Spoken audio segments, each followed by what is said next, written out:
plan of action for the Commonwealth. Tonight, state senators from Hampton Roads talk about the upcoming General Assembly session. This is What Matters.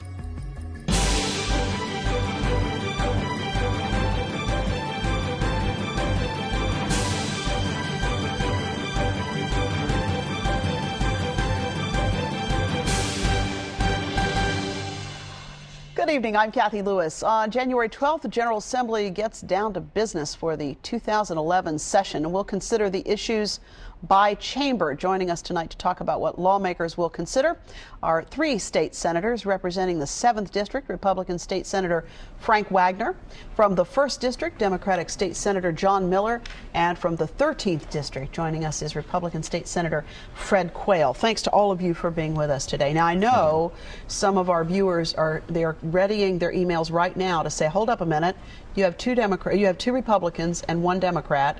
What has happened to your balance? Well, we did invite Senator Louise Lucas to join us, and she had to leave at just the last minute, so we did not have an opportunity to put in another Democrat in that seat. So I just want to make sure that we all know we were shooting for an equal representation there. Just thanks to all of you for being with us. So this is the second year of the budget and another tough year. Well, yes, second year. We base that budget on hopefully a 4% revenue increase, 4.2, I believe. We're not quite up to where we'd hoped we'd be, but what's encouraging is that we actually have real revenue increases as opposed to the last several years we've had real revenue decreases. And so we're almost to where we need to be, but clearly we're not out of the woods by a long shot. And I think people feel that. You know, it's our revenue.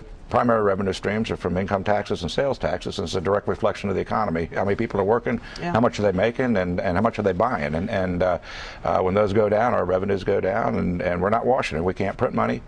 So we have to balance the budget. We've had to make some substantial cuts, but hopefully they won't be as painful as ones we had to make before, and may not be necessary at all. And the governor's, though, asking folk to prepare for what 2%, 4%, and 6% additional cuts the agency heads. That's what I understand. And my conversations, though, with some of the folks on the Finance Committee staff leads me to believe that maybe that's not going to be necessary. But of course, anytime you have a new governor, the new governor's going to have new programs or different programs that he wants to, new policies he wants to put into effect, and maybe the governor's looking at shifting some money around somewhere. But the information that I get is that we're pretty much on track to what we anticipated that we would be. And of course, one of the governor's big initiatives has to do with privatizing liquor.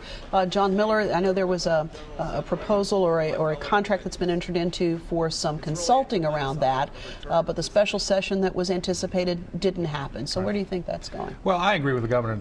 Selling liquor is not a core service of government, but we're in that business and we're good at it. And so if we're going to get out, we have to at least make as much money getting out as we are getting in. And so far, he's advanced two proposals. The first one was $22 million short a year. This last one is $47 million short. So unless we can find a way to make up for that revenue, I don't think it's going anywhere. Senator Wagner, do you agree with that about the liquor privatizing? Absolutely. I mean, we just talked just 2 seconds ago about how close we are in the budget and the substantial cuts that we've had to make, and some of the things that we'd like to do that we don't have the funding to do, and I just don't think, unless I can see a plan that's going to make us revenue neutral and move forward with it, and I don't think there's very little support for that. Having said that, the state shouldn't be in the business of selling liquor. I mean, it's just not I can go through the Constitution of the state, and I don't see in there it's a fundamental responsibility that we provide liquor to the citizens of Virginia. But we can't afford, particularly in this day and time, with the revenue posture we're in right now, to afford to lose a substantial source of revenue that the state currently derives. One of the other initiatives that's been underway is this commission for streamlining state government. Some very interesting developments coming out of that. As you think about that commission, Senator Quayle, what are you hearing that you think really might get some traction around those recommendations? Well, we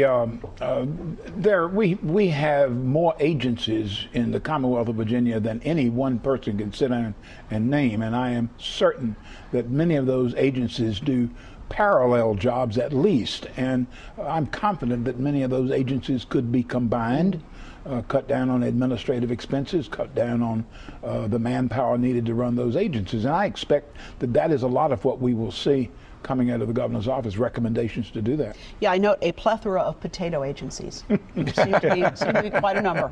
We have well-managed potatoes in the Commonwealth.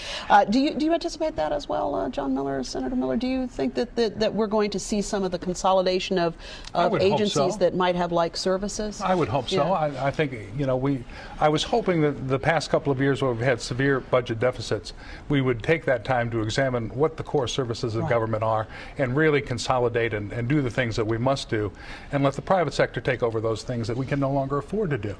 This gives us one more opportunity to do that, and I hope we'll have those choices. It was really shocking to learn that there's no bank or no central clearinghouse where the Commonwealth could know how much property it owns and where it is.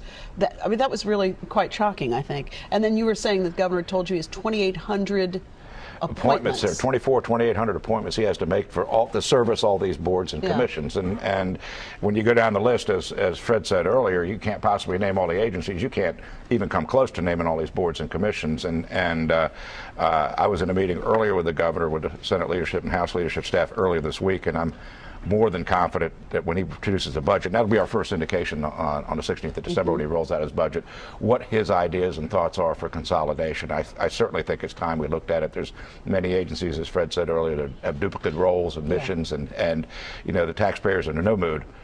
They want the core services funded, they want those kind of things, but they don't want to see any duplication and repetition in government. One interesting thing that has been thrown out is some of the agencies going to a 4-day work week.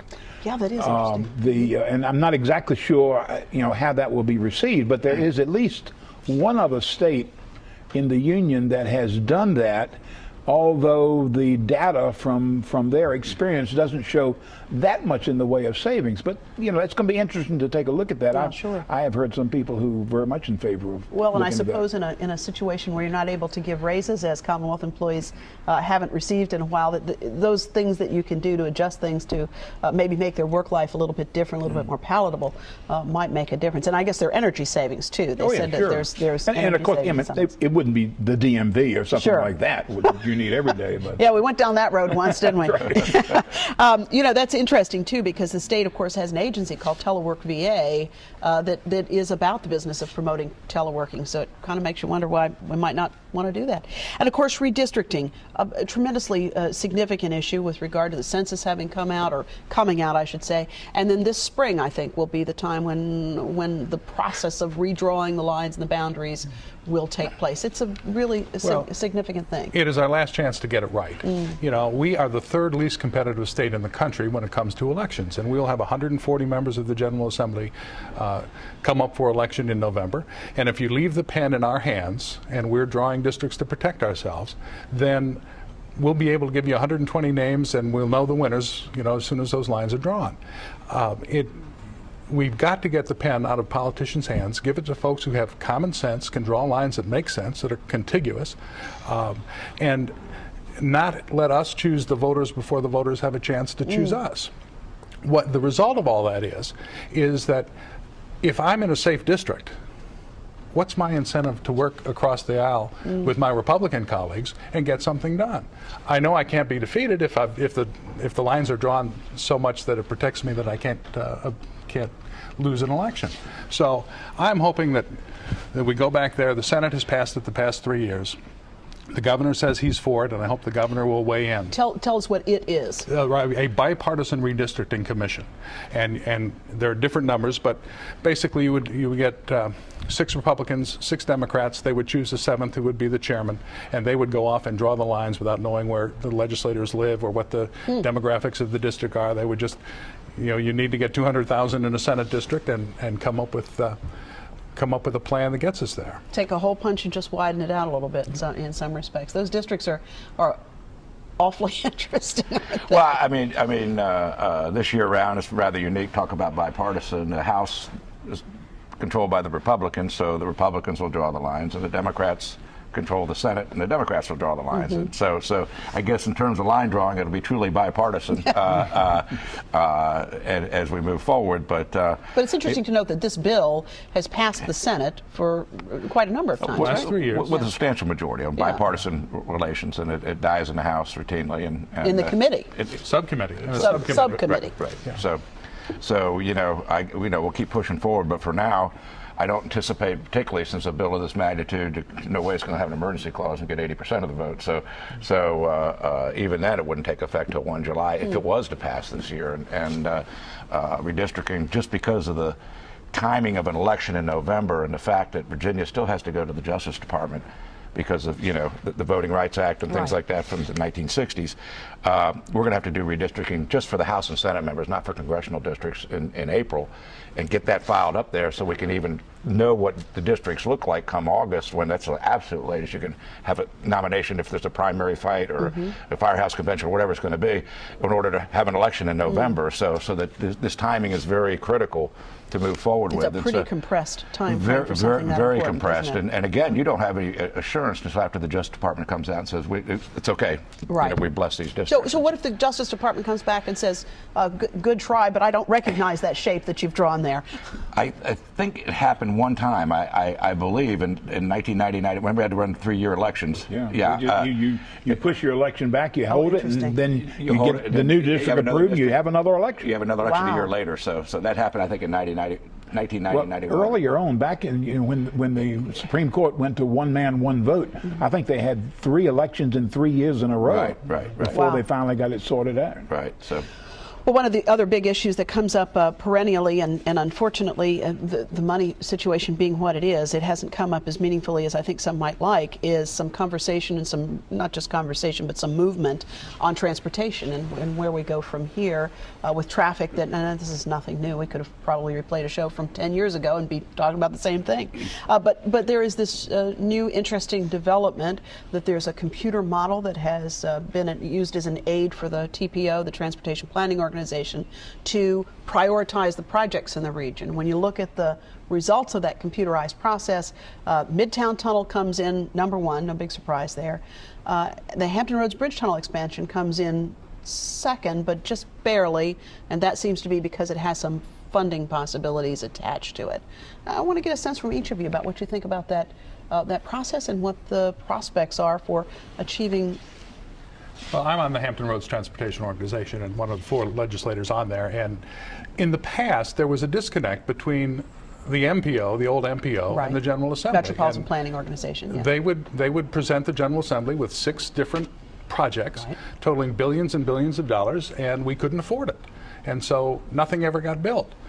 By putting legislators on there, there's a little more reality sitting at the table. Because I think the prevailing wisdom before was we need all 6, and if we can't get all 6, then one won't do the trick, right? Right, that's correct. But now, because of budget constraints, we need to go project by project, and we need to know what is the most viable, what's the most important, what will do the most to relieve congestion. And so we've gone to this prioritization process, and now we know. And we get the Midtown done, and we can move to the Hampton Roads Bridge Tunnel. But the question is, as it always has been, is where are you going to get the money? Right. You've got to be able to find a source of funding. I've been in the General Assembly only 3 years, but I see the House standing up saying no taxes, and the Senate standing up and saying no general fund money. You've got to do both. And I put in a bill doing both, raising some revenue and taking money from the general fund. And without a combination of those 2 things, we're never going to get anything built. What's your take on that? We've been working on this for years. I supported the referendum when it came through. I would have preferred just a straight up tax increase, but the referendum was all the House would let out of that time. Speaker Howell's bill compromise that was ultimately ruled unconstitutional. I think we all supported that. Every funding bill that's come out of the Senate I've supported in terms of trying to get something transportation. I look at transportation funding not as a tax increase, but as an investment. That I expect a return on the investment. That return is commerce. That return is leaving something for our kids to be able to ride on. It was Eisenhower put the federal fuels tax in place to build the interstate highway system, and I'd say to you, where would we be in this country without the interstate highway system today? So clearly we've got to do this. They're getting more expensive every year we delay. I was chairman of the Third Crossing Commission for a long time. We've got a priority list. These folks have finally taken these 7, 8 major projects and prioritized them. My one concern and one answer I want to get before we go too far down the road on the Hampton Roads Bridge Tunnel is that the third crossing, as it was approved, involves no wetlands issues. It has an approved EIS, environmental impact statement. It's my understanding that the Hampton Roads Bridge Tunnel has substantial environmental impacts. And my concern is this, having had a great deal of experience in Virginia Beach with the Southeast Expressway, which at one point was approved and then ultimately reversed and disapproved for environmental reasons. I hate to see a big expenditure of money going down the road and then have the Corps of Engineers come back and say, look, we've already approved this project. There's no way we're going to approve this project with the environmental impacts associated with this project when this one has none and we've pre-approved it.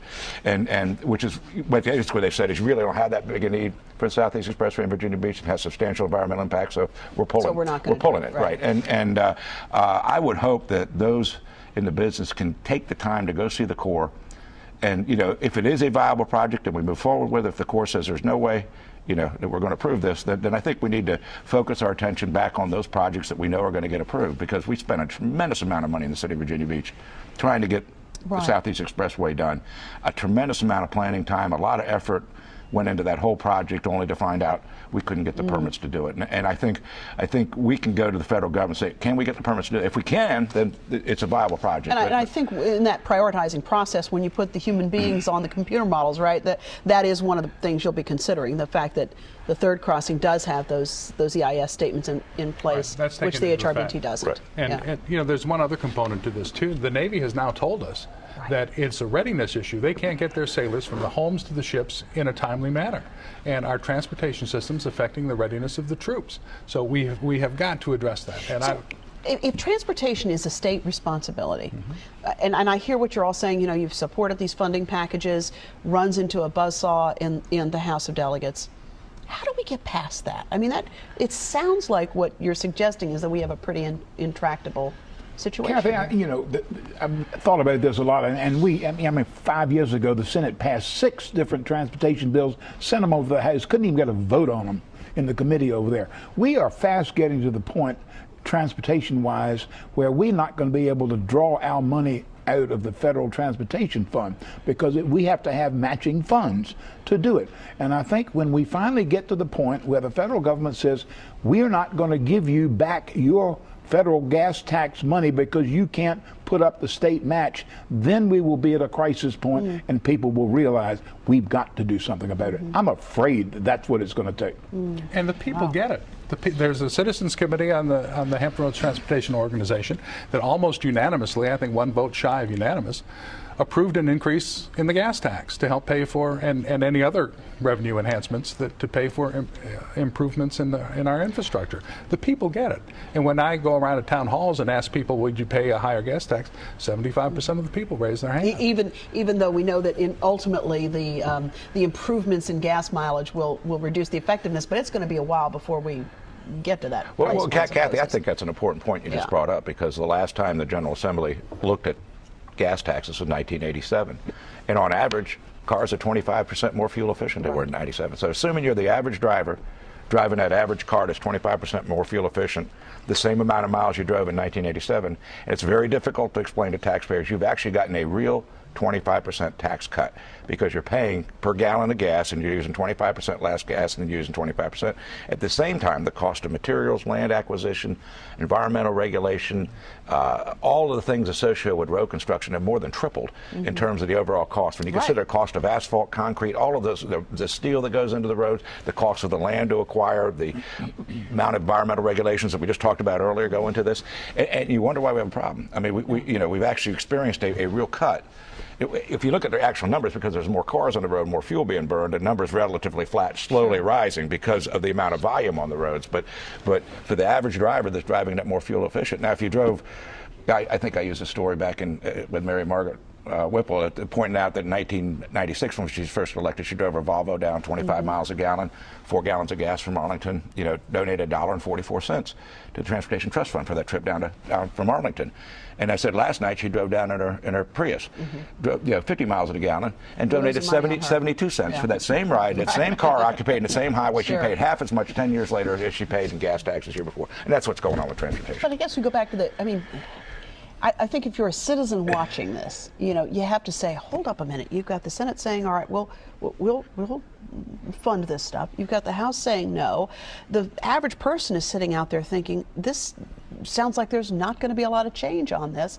And it's something that I think most people look at it and say, we can't afford to continue this way. Midtown Tunnel, I think, we all, everybody sort of agreed. The last transportation secretary and this transportation secretary have both said, yep, that's a big old priority for you folks. You need to jump on that. You stop and look at the proposals that are on the table right now for tolling these improved transportation facilities.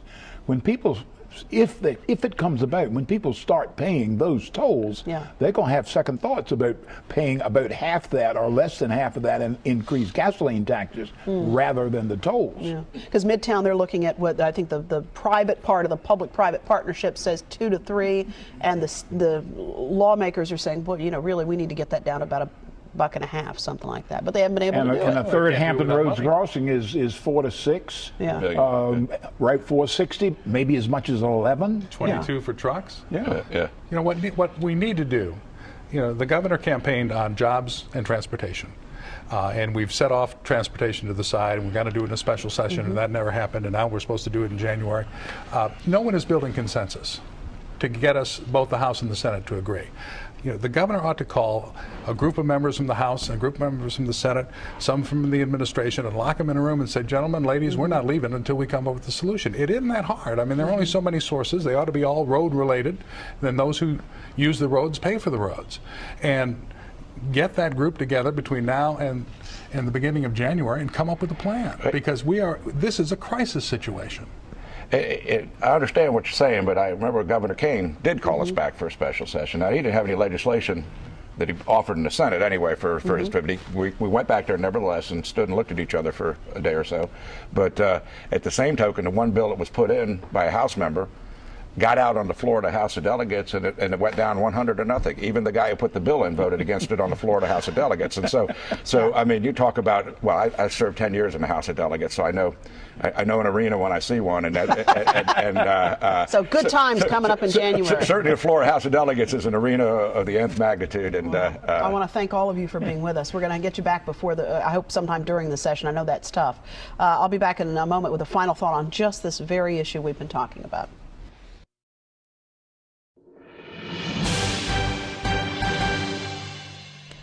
Virginia Business Magazine reports that 2013 should be a banner year for transportation in Northern Virginia. 495 is getting 4 new hot lanes that'll be configured for congestion pricing, higher tolls during rush hour, lower tolls during non-peak periods. The project's moving at relative speed of light in transportation terms. In fact, the private half of the public-private partnership has $1.5 billion of its own money on the line, and they're already 2 years into the project when they expect to deliver it on a fixed price contract by 2013. How then to explain why the public-private partnership for the Midtown Tunnel is taking so long? No one argues the need. The Midtown is reported to be the heaviest traveled 2-lane road east of the Mississippi. And for nearly a year, we've been told the project is in the final stages of negotiation. And yet here we sit. One of the biggest sticking points, you just heard our guests talk about it, it's tolls. The private company says it'll take $2 to $3 each way. Elected leaders want it down to $1.50. This process has now spanned 2 governors, 2 secretaries of transportation. Secretary Sean Connaughton, who has the ball right now, was hoping that this deal would be done this summer. But we're closing in on Christmas, and at this rate, Santa and his 8 tiny reindeer will be stuck at the Midtown till Valentine's Day. So what's taking so long? It's sometimes a little hard to get a straight answer to that question, but what would be relatively easy is for Governor Bob McDonnell to use his gubernatorial gunpowder to blast through the delays. Some pressure from the front office, especially from a governor who knows very well the challenges we face and what's at stake, might go a long way toward the moment we've all been waiting for, when we put a shovel in the ground to do something about transportation. And what a win it would be for Governor McDonnell. In Northern Virginia, those hot lanes will bring $3.5 billion worth of economic impact and about 12,000 direct jobs. That's a win-win any way you look at it. And with some gubernatorial pressure brought to bear, we could get people moving again through the tunnels and back to work. If you'd like to watch tonight's broadcast or any of our past programs, very easy to do. Just visit our website. That's whatmatters.tv. And once you're there, we'll show you the very many ways you can get in touch with us. Almost too many. Well, there could never be too many, I suppose. You can drop us an email. Join us on Facebook. You can sign up for our weekly newsletter. We'll be glad to let you know what we're working on as soon as we're aware of what we're working on from week to week. Also, we invite you to join us for some great conversations on your radio dial from noon to 1 each weekday. That's 89.5 WHRV FM. Thanks so much for joining us. We'll see you next time for another look at what matters.